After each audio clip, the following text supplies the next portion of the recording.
So ayun guys, so magandang gabi sa inyo. Nandito ako ngayon sa aking kwarto, kakapahinga ko lang galing trabaho. So gusto ko lang i-share sa inyo kung paano ako magtipid, kasi talagang medyo kinakapos ako sa budget ko ngayon. Kaya ang ginagawa ko guys, sa umaga sa ting aalis na kami galing papuntang biyahe, kumukuha na ako ng 100 pesos sa amo ko. Yung 100 pesos na yun, hahatiin ko na yun. Yung 50 pesos, dadaling ko. Yung 50 pesos, iniiwan ko dito sa bahay para mamayang gabi. Yung 50 pesos na dala ko, yun ang panggastos ko habang nagbabiyahe kami. So, hindi ko mapakita sa inyo yung binibili ko kapag nagbabiyahe kami, kasi cellphone camera lang ang gamit ko. Wala akong pang-vlog na ano talaga. So, yun. So ngayon, ipapakita ko sa inyo kung paano ko tipirin yung 50 pesos sa gabihan ko, sa pagkain ko sa gabi. So ayun, samahan nyo ako kung paano ko ibili yung 50 pesos, kung ano ang mga mabibili ko nun. So go, tara!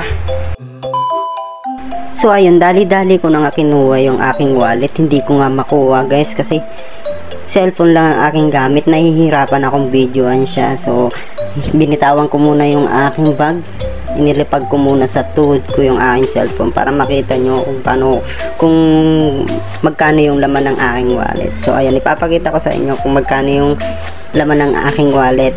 Ayan, so medyo nahirapan ako kasi yung cellphone ko medyo magalaw, likot.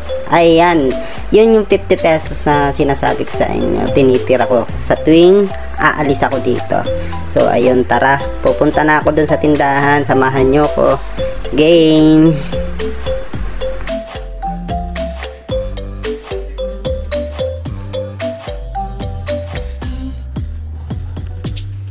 At may itlog po kayo? Magkano po isa? 10. Dalawang itlog. Tsaka isang Lucky Me. Apo.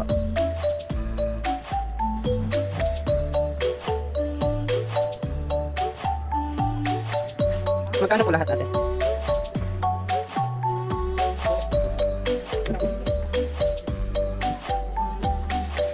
So ayun, yung 17 pesos na sukli sa akin, yun ang gagamitin ko kinabukasan pang kape. Yan, itatago ko yung 17 pesos na yan. So ayan, nandito na ako. So lulutuin ko na yung aking mga binili na special na ulam. So ayan, nagkakantahan sila boss. So ayan, nagpaalam nga ako kay boss na magluluto muna ako dito sa kanilang kalan. So ayan. So ayan, binati ko na yung itlog. So hindi ko na siya lalagyan ng bitchin na kung ano-ano ba man. So plain lang talaga siya, wala siyang sibuyas, mga ganon, kasi tinitipid ko nga yung aking pera. Yan lang, asin lang talaga, asin lang yung niligay ko dyan. So tinignan ko yung kawali kung okay na. So susubukan ko siya kung okay na siya. So ayan, sinubukan ko siya. So yun, okay na. So ilalagay ko na tong itlog. So ayun, hintay lang ng konting minuto. Ayan, habang naghihintay tayo, mag-isip tayo kung anong mabibili ng 17 pesos ko yun bukas. Yan, haluin na. Megos na yan, megos lang yan. Ang sarap ng aking ulam. So ayan, luto na nga ang aking ulam. So ine-next ko naman yung aking sabaw. Diba?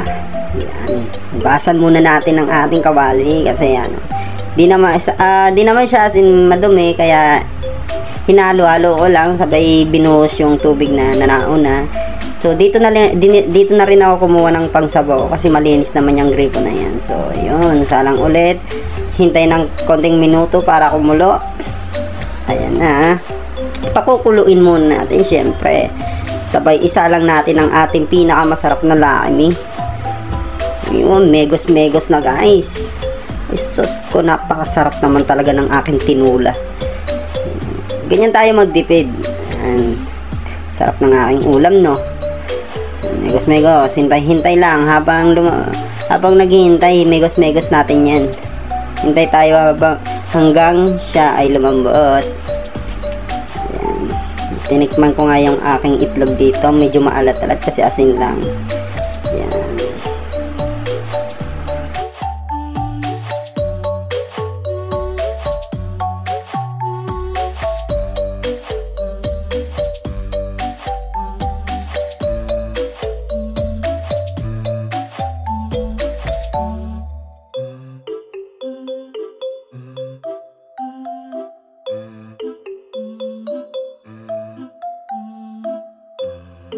So, ayan, tapos na. Yan, tapos na yung pinakamasarap kong recipe yan. Ayun, tapos na yung ating project. Sana magustuhan nyo. So, ayan na pala. Ayan na, charan. So, may sili ako dito. Lalagyan ko siya mamaya ng sili. So, para may gana tayong kumain. So, yun lang, guys. Ayan. So, yun lang, guys. Salamat.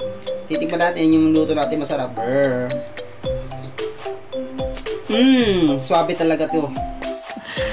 Sana all. Sabi talaga to. Sarap talaga, grabe. Itong sili, talaga ito yung sili. Ito yung sili, guys. Charan. Kasi kami mga Bicolano, mahilig talaga sa sili. So ayun, dito ko napuputuloy ng video call, guys. Sana magustuhan niyo yung video na to. Sana pakishare. Sana may makuha kayong kahit konti. Yun lang. Salamat, guys.